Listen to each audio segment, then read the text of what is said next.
Pillar होता है, आडो pillar हमें नहीं है, क्या कहते हैं उसको, बीम बीम। अब जो नहीं जानते, अभी से मेरा चैनल है उसके ऊपर ओके करो, सब्सक्राइब करो और मेरे से जुड़े रहो। थोड़ा जोर से।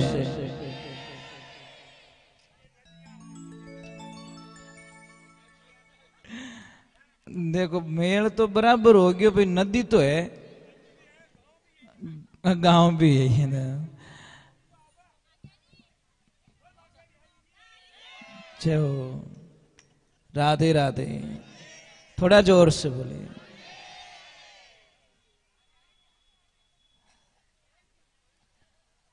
भगवान को कौन कहते हैं? भगवान आते नहीं, आगे तो सब जानते, हम मीरा के जैसे बुलाते नहीं। कौन कहते हैं भगवान खाते नहीं, तुम सबरी के जैसे खिलाते नहीं। कौन कहते भगवान सोते नहीं, यशोदा के जैसे सुलाते नहीं। अब देखिए ये छोटे छोटे बच्चे हैं, मतलब एक किरतार ने इनके रूप को देखिए। अब मतलब इनकी शक्ल हमको कभी नेगेटिविटी नहीं लगती, अच्छे ही लगते हैं। और एक बात और बोलूं आपको, बीमारी ठीक करने का इलाज बताऊं, कोई आदमी कितनी भी चिंता में बैठा है, उसकी गोद में ले जाके एक बच्चा छोड़ दो, वो एक बार तो कितनी समस्याओं से बाहर निकल जाएगा। क्योंकि छोटे बच्चे में इतनी एनर्जी, पॉजिटिविटी एनर्जी होती है, कितने ही दुख दूर कर दी। यानी शक्ल में इतनी ताकत रिया करे टाबर। आपको पता है छोटे बच्चों में कितना अच्छा लगता है, कोई भी लेके चला जाता है बिना पूछे। कोई भी खेल रहा है, कोई भी उठाएगा, ये मुझे दे ना, मुझे दे ना, मुझे, बस भाव होने चाहिए। तो गोपियां प्रेम के सामने एक ध्यान रखना, प्रेम और ज्ञान दोनों साथ में नहीं चल सकते। शायद ज्ञानी पुरुष भगवान से दूर हो सकता है, पर प्रेमी भगवान से कभी दूर नहीं होता। थोड़ी आवाज बढ़ाओ, ये लाइफ में ध्यान रखें। इसीलिए ज्ञान क्या है? ज्ञान एक दीपक है, और दीपक को जलाइए, थोड़ा हवा का झोंका आएगा, दीपक बुझ जाएगा। और प्रेम एक मणि है, मणि को रखिए, कितनी भी हवा आने दो, उसकी लो वो बुझेगी नहीं। मणि कभी बुझती है क्या? राधे राधे, थोड़ा जोर से बोलो, राधे राधे राधे। क्या हुआ? हाँ, ये तो पता नहीं, कृष्णा जाने। मैंने ध्यान नहीं दिया, पता नहीं होगी, आज होगी कल होगी। थोड़ा तो था ही ध्यान रखो, आगो पूरा मैं ध्यान रखो तो है क्या? चलो कोई बात नहीं। हाँ चलो कोई बात नहीं, आज भी मान लो, कल भी मान लो, आपने तो मान लो। हाँ बस मानना चाहिए। और एकादशी का तो आप सबको पता ही है कि चावल उपयोग में नहीं लिया जाता, चावल नहीं खाने चाहिए। कल है, कल है, कल है। तो देखिए ज्ञान और प्रेम के बीच में उद्धव जी पराजित हो जाते हैं। उनको अहंकार था किस बात का? कि मैं इतना ज्ञानी पुरुष हूं कि मैं गोपियों को समझा लूंगा, वहां के लोगों को मैं समझा लूंगा। पर वो तो प्रेम के प्रतीक थे, इसलिए वहां पे ज्ञान का प्रभाव नहीं पड़ा और उनकी चले नहीं। अब वो वापस निकल गए, और जैसे ही आते हैं तो भगवान को तो पता ही था, भगवान ने आते ही उद्धव जी को क्या बोला? आइए आइए ज्ञानी पुरुष आइए। तो उद्धव जी को झटका लगा कि एक तो बट है, मैं ऑलरेडी पराजित हो चुका हूं, और थाई तानो मारो मने, मतलब ऑलरेडी मैं वहां पे दुखी होके आया हूं कि मैं हार गया वहां पे, और आप भी आगे वही मौको रखो। एक तो भाई दी बुझाने की कोशिश करें, था पेट्रोल और डब्बो ने को तो भाई दिक्कत बुझी। तो भगवान ने उनको बोला कि 2 मिनट के लिए आंखें बंद करो। तो आंखें बंद की, 2 मिनट हुआ, बाद में बोले कि उद्धव जी आंखें खोलो वापस। और जैसी आंखें खोली, क्या लीला मेरे प्रभु की, राधा रानी पास में खड़ी है, सारी गोपी गोपिकाएं सारे वहां खड़े। तो उद्धव जी को समझा दिया कि मैं खुद ही राधा हूं, भक्ति रूपी राधा हूं, और मैं खुद ही वहां पे रहे, सब मेरी एक लीला है, माया है, मेरे से कोई ये अलग है ही नहीं, ना तो आप अलग हो ना मैं अलग हूं। इधर थोड़ी एक दुविधा हो जाती है। मैंने बोला ना, भगवान का जीवन शुरुआत से लेकर इस भागवत में आपको समझना चाहिए कि भगवान का जीवन शुरू से लगाकर एंड तक संघर्षमय जीवन जिया। मतलब कोई तो दिन निकला होगा कि उन्होंने शांति से जीवन जी लिया, कोई दिन, मतलब शायद संघर्ष संघर्ष संघर्ष। अब इधर देखिए, कंस की दोनों पत्नियां, उन्होंने अपने भाई से शिकायत कर ली, किससे, जरासंध से, कि भाई हमारा सुहाग उजाड़ दिया उस कृष्ण ने। अस्थि और प्रस्ति थी, दोनों ने जाकर शिकायत की। भाई को इतना गुस्सा आया, इतना गुस्सा आया कि 23 यक्षोहणी सेना लेकर मथुरा पे आ गया कि अभी तो कृष्ण का एंड है, बस दूसरा कुछ नहीं है। पर भगवान तो भगवान है। बलराम जी ने बोला कृष्ण युद्ध कैसे करेंगे, कि भैया युद्ध तो हमको करना ही है, सबका विनाश तो करना ही है, पर एक काम हमको करना पड़ेगा। क्या, कैसे, कि हम सबको मार देंगे, जरासंध को मारना नहीं है। अगर जरासंध को मारेंगे तो मामला गड़बड़ हो जाएगा। कैसे, कि जरासंध को हम छोड़ देंगे तो उसको गुस्सा आएगा, फिर बचे हुए राक्षसों को लाएगा, फिर हम मारेंगे, फिर लाएगा, फिर हम मारेंगे, क्योंकि हम तो ये काम करने के लिए आए, और जरासंध हमारा निमित्त बनेगा, उद्धार करेंगे, उनको लाना ही पड़ेगा, क्योंकि वो उसको जिंदा छोड़ेंगे तो लाएगा, उसको मार दे तो लाएगा कौन, वो फिर जाएगा, फिर प्रतिशोध की ज्वाला उसके दिमाग में रहेगी, फिर आएगा, फिर हम मारेंगे, उसको बार बार छोड़ते रहेंगे। और इसी बीच में जरासंध की पूरी सेना को नष्ट कर दिया जाता है, फिर उसको छोड़ दिया जाता है, और फिर वो वापस जाके अपने प्लान में लग जाता है। इधर इधर कालियावन, देखो मैं क्या बोल रहा हूं, एक पीछा नहीं छूट रहा है, दूसरा पीछे आ रहा है। तो भगवान ने अब मारे किससे उसे,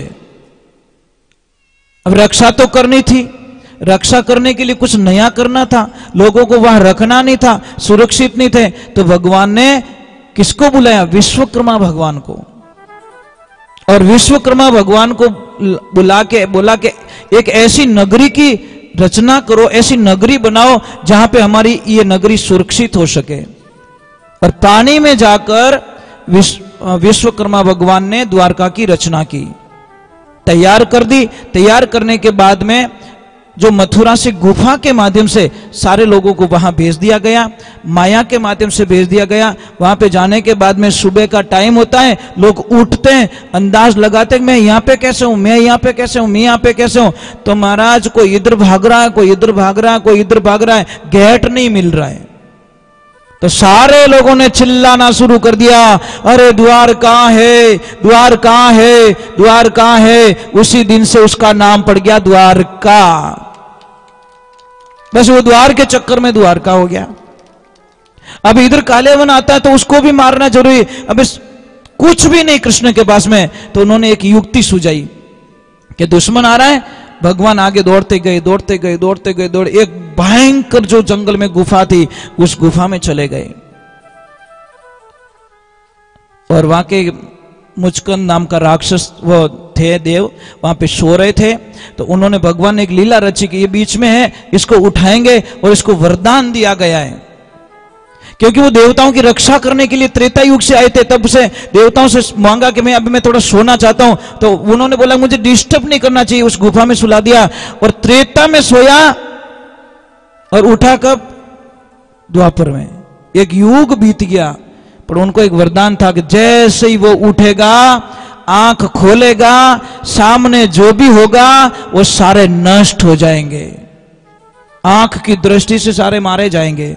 तो भगवान ने युक्ति लगा दी कि मैं क्यों लड़ाई करूं, इनके वो दुश्मन सो रहा है, ये आएंगे उसको छेड़ेंगे उठाएंगे, और वही हुआ। भगवान तो आगे निकल गए, वो सो रहा है तो उन्होंने बोला हाँ ये रहा, ये इसको उठाओ, कौन है ये, और जैसे ही उठाया आंखें खोलते सबका काम तमाम हो गया। भगवान आए, फिर बाद में उसको पूछा कौन हो, मैं वो हूं, मैं वो, फिर बाद में बोला प्रभु मुझे मोक्ष चाहिए, मुझे कुछ नहीं चाहिए। फिर भगवान वहां पे उनका मोक्ष करते हैं। तो भगवान की लीलाएं कितनी गाएंगे हम लोग, कितनी लीलाएं, किसको कहूं कहां लग वर्णूं। भगवान की लीला गाते गाते गाते गाते हमारे जीवन काल का अंतिम समय आ जाएगा, पर हम भगवान की लीला नहीं गा सकते।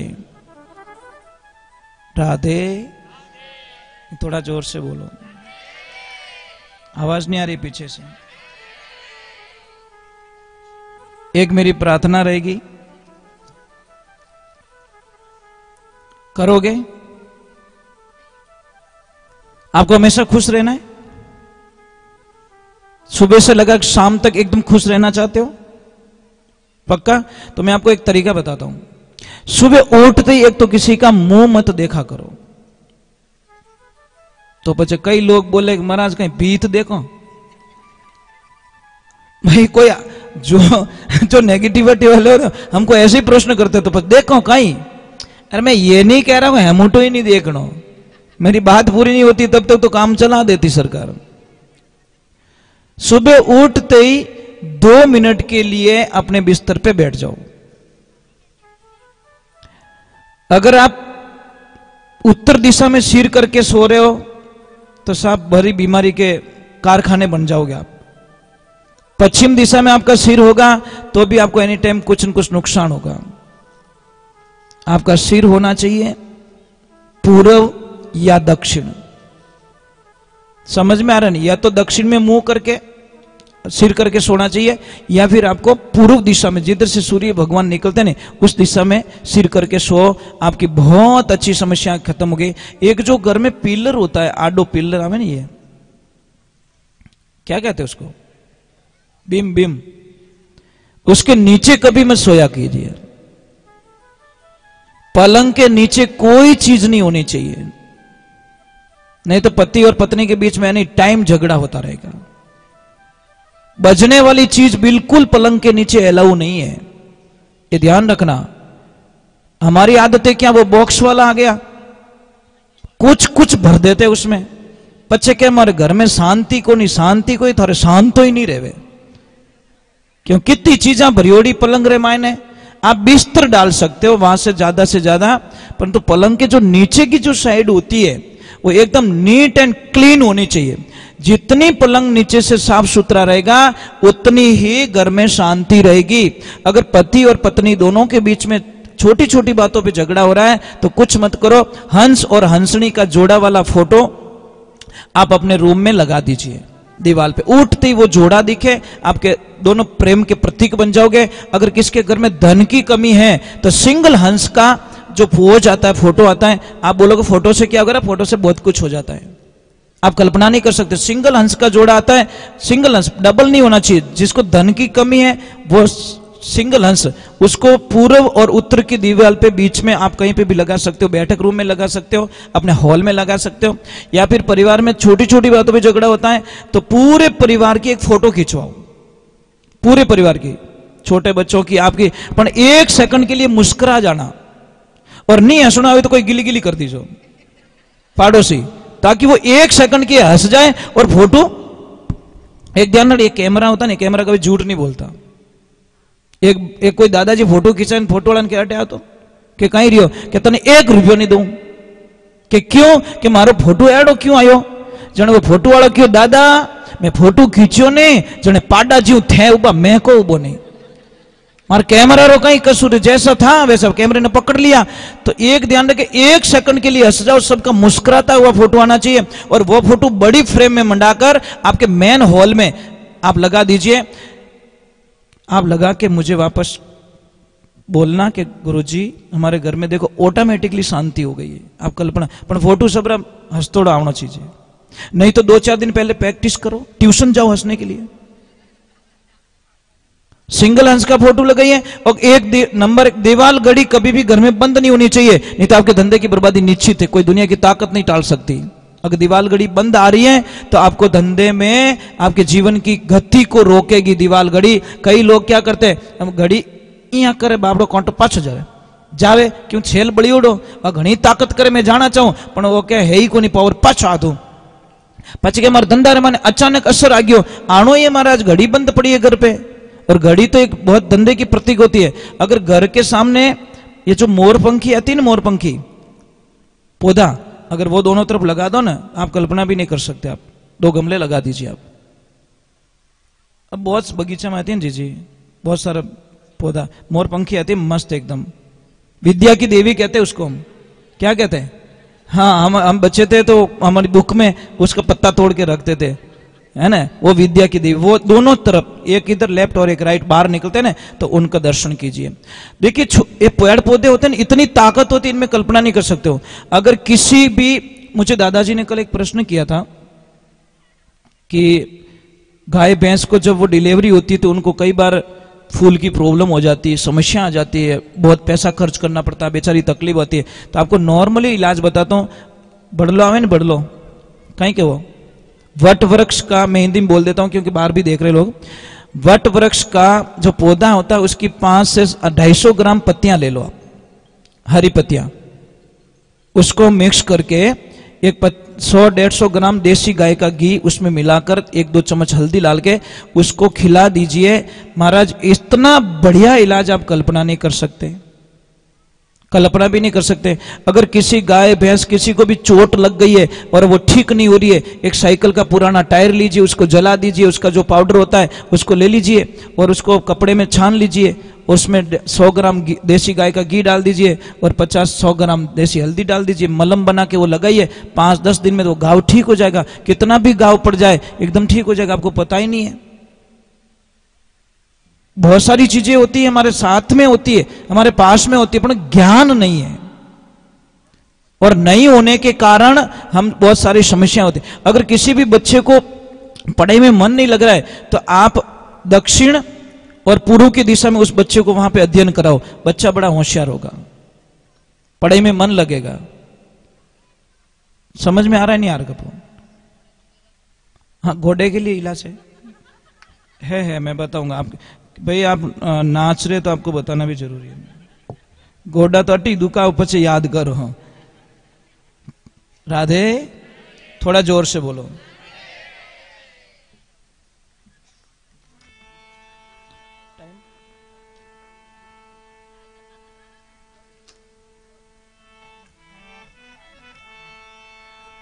मेरे साथ में गाना है, जब भगवान दिखते नहीं है तो भगत में क्या बीत रही, देखो। बोलिए कृष्ण कन्हैया लाल।